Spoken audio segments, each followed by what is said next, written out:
Halo teman-teman sahabat muda, pada kesempatan ini saya ingin menyampaikan saya Pastor Laurentius Prastio CDD pada minggu panggilan ini mau mengajak kalian melihat betapa indahnya hidup panggilan. Saya sudah 18 tahun imamat dan dalam perjalanan penuh sukacita, kegembiraan, semua mewarnai hidup saya dan semua saya jalani dengan kegembiraan. Saya hidup membiara sudah 28 tahun ini. Saya sudah hidup membiara sekitar 20 tahun lebih. Saya mau menjalani hidup panggilan sudah 28 tahun. Saya sekarang sudah menjalani hidup panggilan saya sebagai seorang biarawati sudah 17 tahun. Saya masuk biara sudah 25 tahun.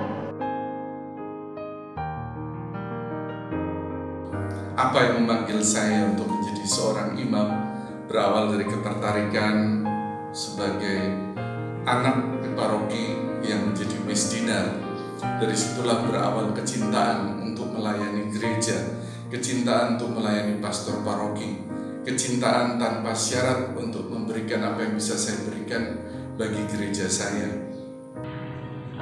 Motivasi pertama saya masuk kongregasi Suster Pasionis adalah orang bilang bahwa itu adalah motivasi tidak murni.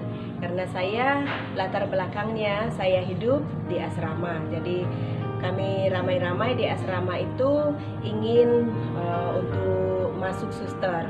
Jadi sebetulnya kami tidak bersama-sama untuk mencoba untuk masuk biara, namun Tuhan mungkin menggunakan kesempatan itu untuk memanggil kami. Jadi motivasinya awalnya saya tidak mampu berpisah untuk hidup bersama-sama dengan teman-teman saya. Namun seiring waktu saya menyadari bahwa itu adalah motivasi tidak murni. Yang murninya adalah memang saya ingin melayani Tuhan dan sesama melalui panggilan hidup saya. Motivasi saya menjadi seorang suster awalnya sangat tidak murni, hanya karena sering melihat para suster datang ke paroki saya dan dikerumuni oleh anak-anak. Dan yang kedua itu, saya merasa sangat tertarik ketika para suster itu naik ke altar, ikut membagi komuni bersama para imam. Saya merasa hati saya berkobar-kobar ketika melihat lambaian jubah mereka. Dalam perjalanan waktu, motivasi itu saya menyadari tidak cukup hanya sampai dirasa tertarik saja.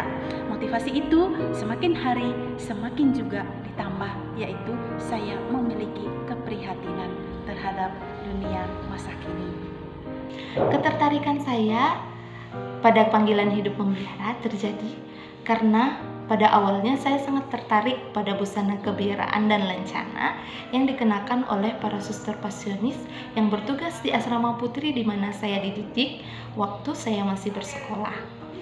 Motivasi itu pada akhirnya dimurnikan ketika saya memberanikan diri untuk bergabung bersama para suster pasionis di rumah pembentukan. Saya merasa terpanggil untuk mengikuti Yesus karena Dia rela miskin, menderita, dan disalibkan untuk dosa-dosa manusia. Saya juga merasa terpanggil secara khusus untuk berdoa bagi semua orang, terutama bagi orang-orang berdosa. Saya menjadi suster karena saya yakin bahwa panggilan saya dan hidup saya harus menjadi berkat untuk orang lain. Maka saya yakin bahwa Tuhan memanggil saya pada waktu yang tepat. Apa yang saya cita-citakan adalah berani meninggalkan sesuatu untuk mendapat sesuatu yang lebih berharga, yang gak akan pernah lepas dalam hidup saya. Maka saya berani meninggalkan keluarga saya, orang-orang yang saya cintai, pekerjaan saya, ambisi saya, harapan-harapan saya untuk hidup berkeluarga. Hanya satu tujuan saya, hidup saya seutuhnya menjadi milik Tuhan. Menjadi seorang biarawati atau menjadi seorang suster itu asik karena bertemu saudara-saudari baik komunitas maupun dalam kerasulan. Hidup doa menjadi lebih tertata. Yang pertama, saya ingin mengenakan jubah yang dikenakan oleh suster tersebut. Dan kedua, melihat kesaksian dari kehidupan para suster, yakni Suster Paula mengatakan bahwa saya ini sudah tua dan sebentar lagi mungkin duduk di kursi roda. Siapakah di antara pemudi di sini yang berkenan kiranya mendorong kursi roda saya? Di situ hati saya tersentuh dan saya termotivasi tepatnya untuk melayani sesama yang sakit. Saya ingin menjadi seorang suster, yaitu ingin melayani sesama yang menderita, baik itu secara fisik maupun secara psikologi.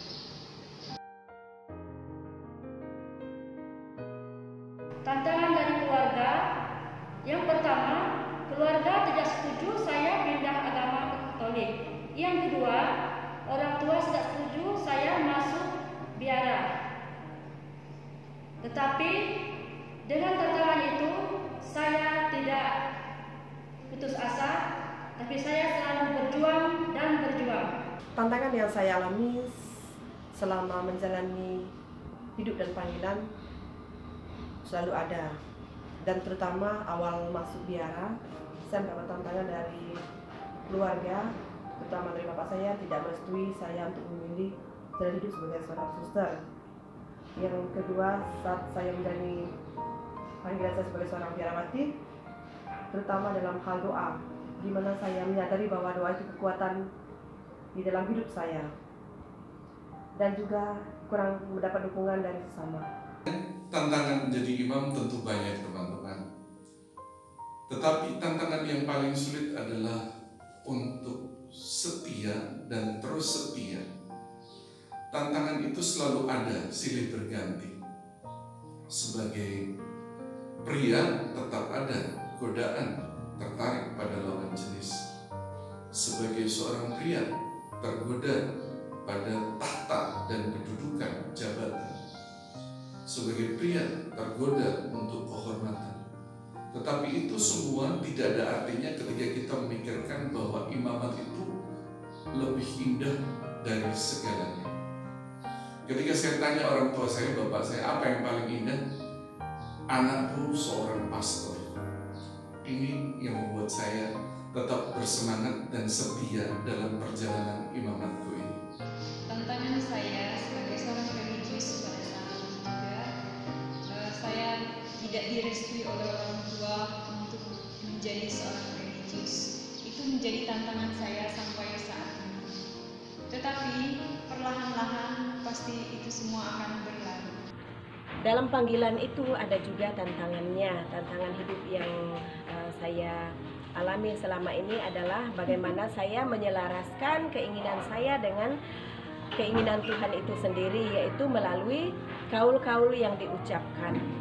Di situ saya merasa tertantang. Kadang-kadang saya merasa bahwa ada waktunya saya kurang setia, kurang taat, kurang murni hati saya dalam menekuni panggilan saya. Untuk itu saya mohon dukungan dari semua umat agar mendoakan saya dan kami untuk tetap setia. Satu hal yang saya percaya bahwa Dia yang telah memanggil, Dia pula lah yang akan menyertai. Saya percaya itu, dan itulah yang menjadi kekuatan saya sampai pada saat ini.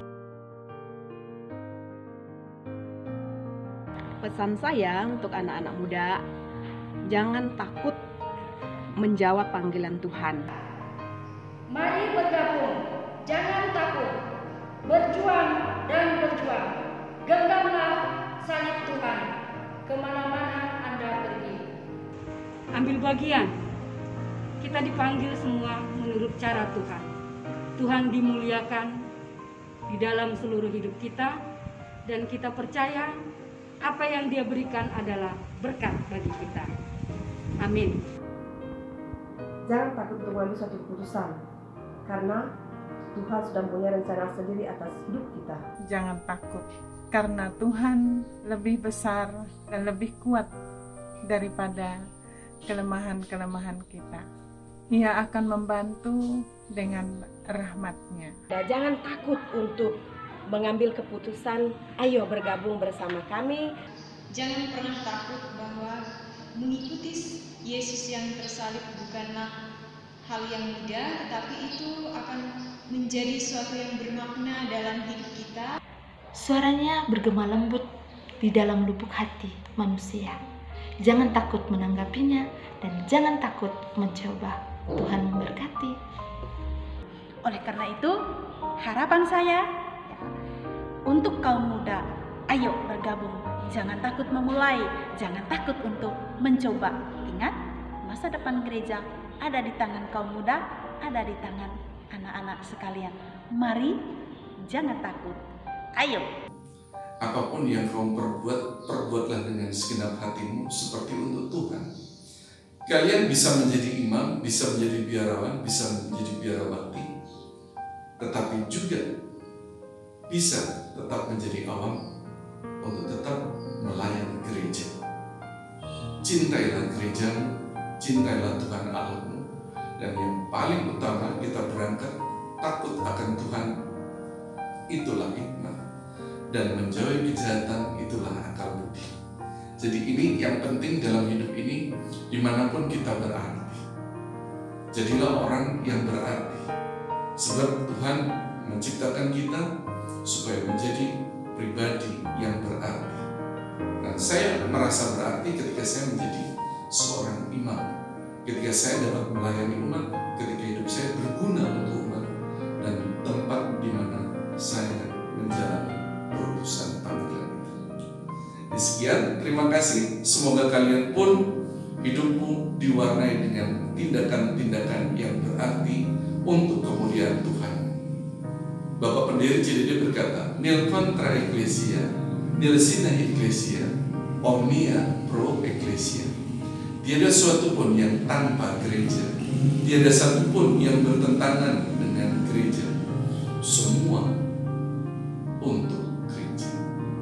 Shalom, Tuhan